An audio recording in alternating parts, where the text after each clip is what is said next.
All right, back for part 14 of the A to Z 45 vinyl RPM records collection at the museum.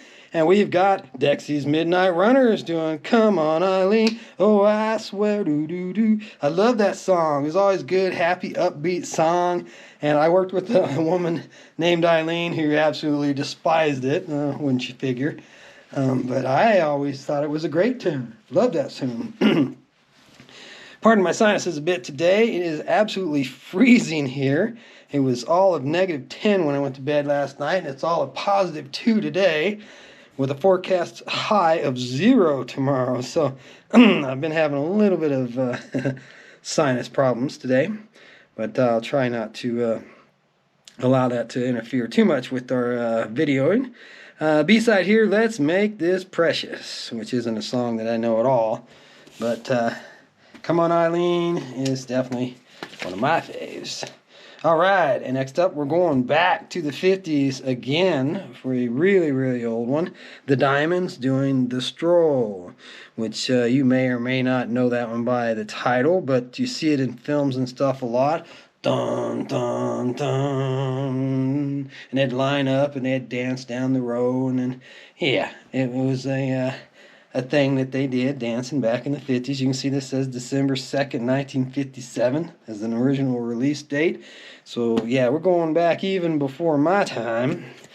And the B-side being Land of Beauty. But The Stroll is definitely a really good song to have in your collection if you come across that one. It is one that you would recognize and you would know. It's been in quite a few movies. I think Quentin Tarantino even used it in one of his films. Well-known song. All right, here we got Diana Ross doing Ain't No Mountain High Enough from 1967.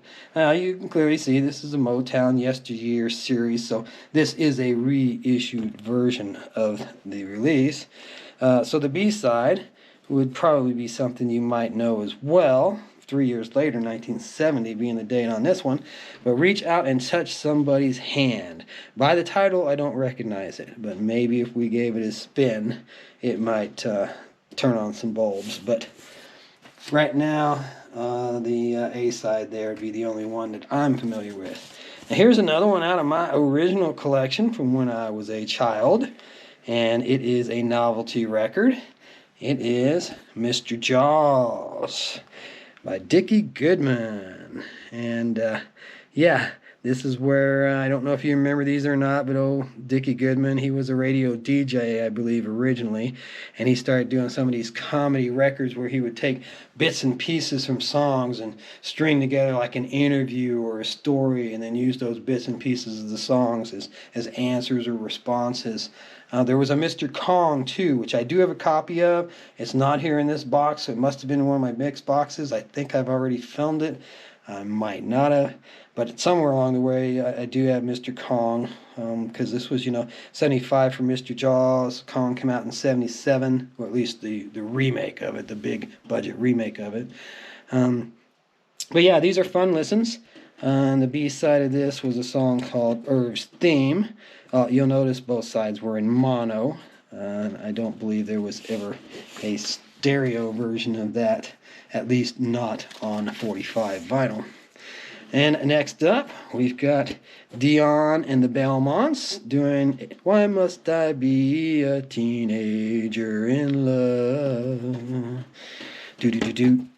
And the B-side being I've cried before, and I'll probably cry again, sooner or later.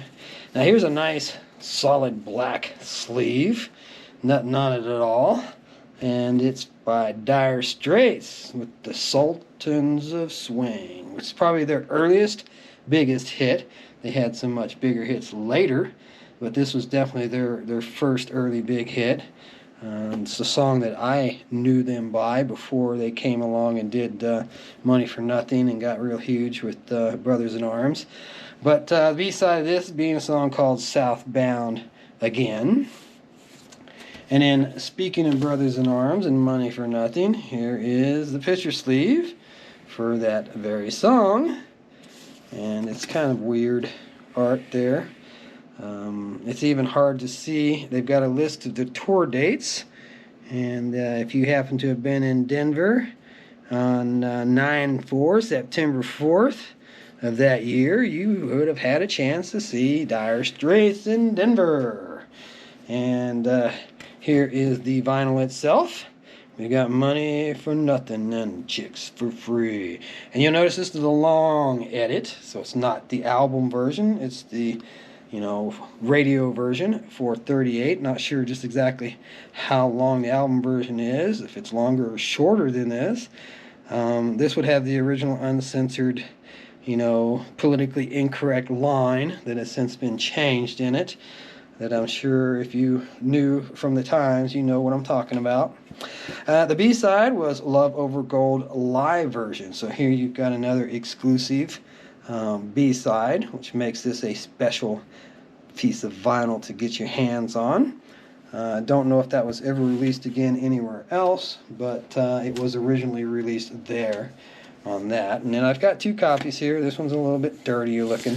That's why I chose to show you the other one. And I did not see any differences in timings or notations or anything, so don't want to waste any more time than that on that. And here's another picture, Steve. So far away from me, you're so far away. Which a nice little live shot of them there on stage.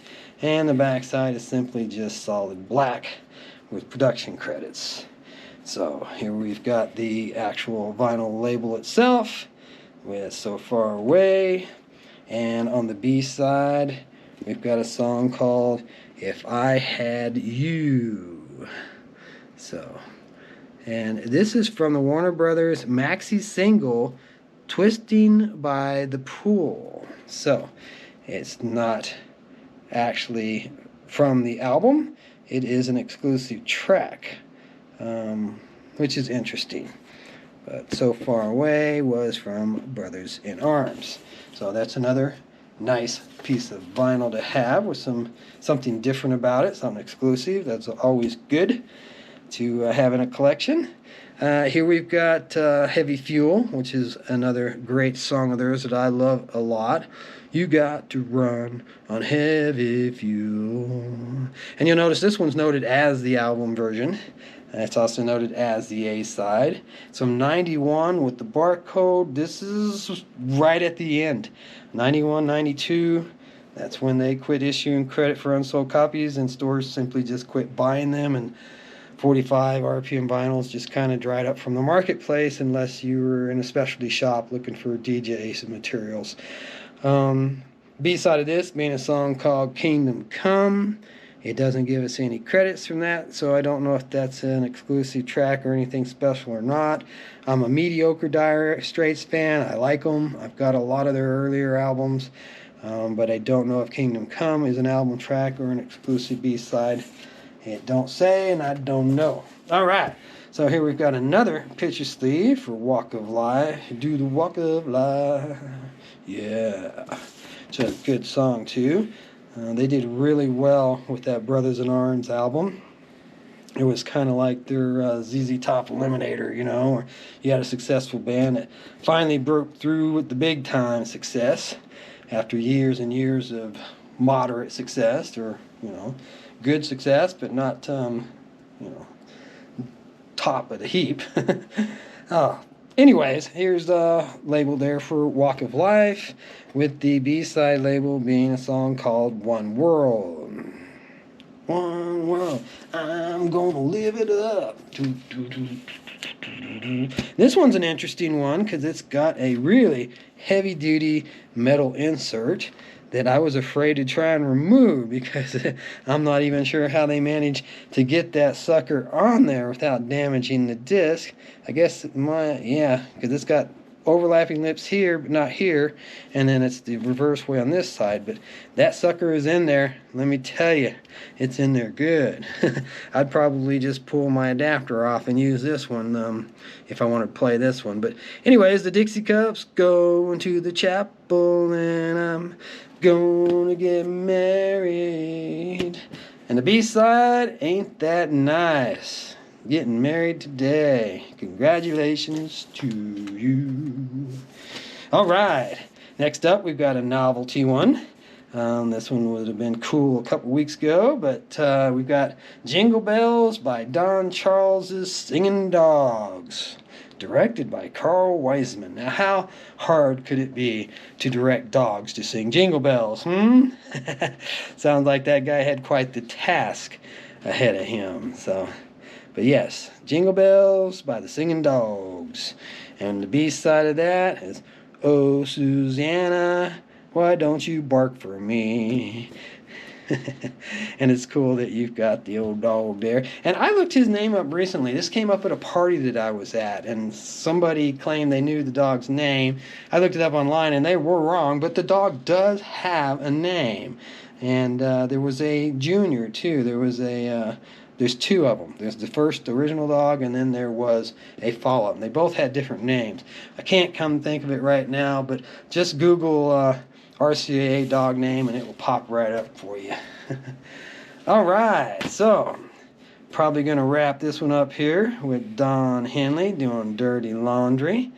And it looks like he's got a little infatuation with matches there, because he's just burning them and watching them, it looks like. So, pyromaniac. So, it's kind of cool, though. It gives you the whole listing of what's on the entire album, and as you can see, there's quite a few good songs on this one. But I liked his album after that one a little bit better. The End of the Innocents, I believe it was. But here we've got the label itself with Dirty Laundry on the A side, which is probably one of my favorite songs of his solo career, and Leela on the B side. So we've got another copy of it, but it looks the exact same. It's just not in a picture sleeve. I didn't see anything different about the copies. All right, have a wonderful day. Be sure to come back and visit us at the museum again another time. We'll be here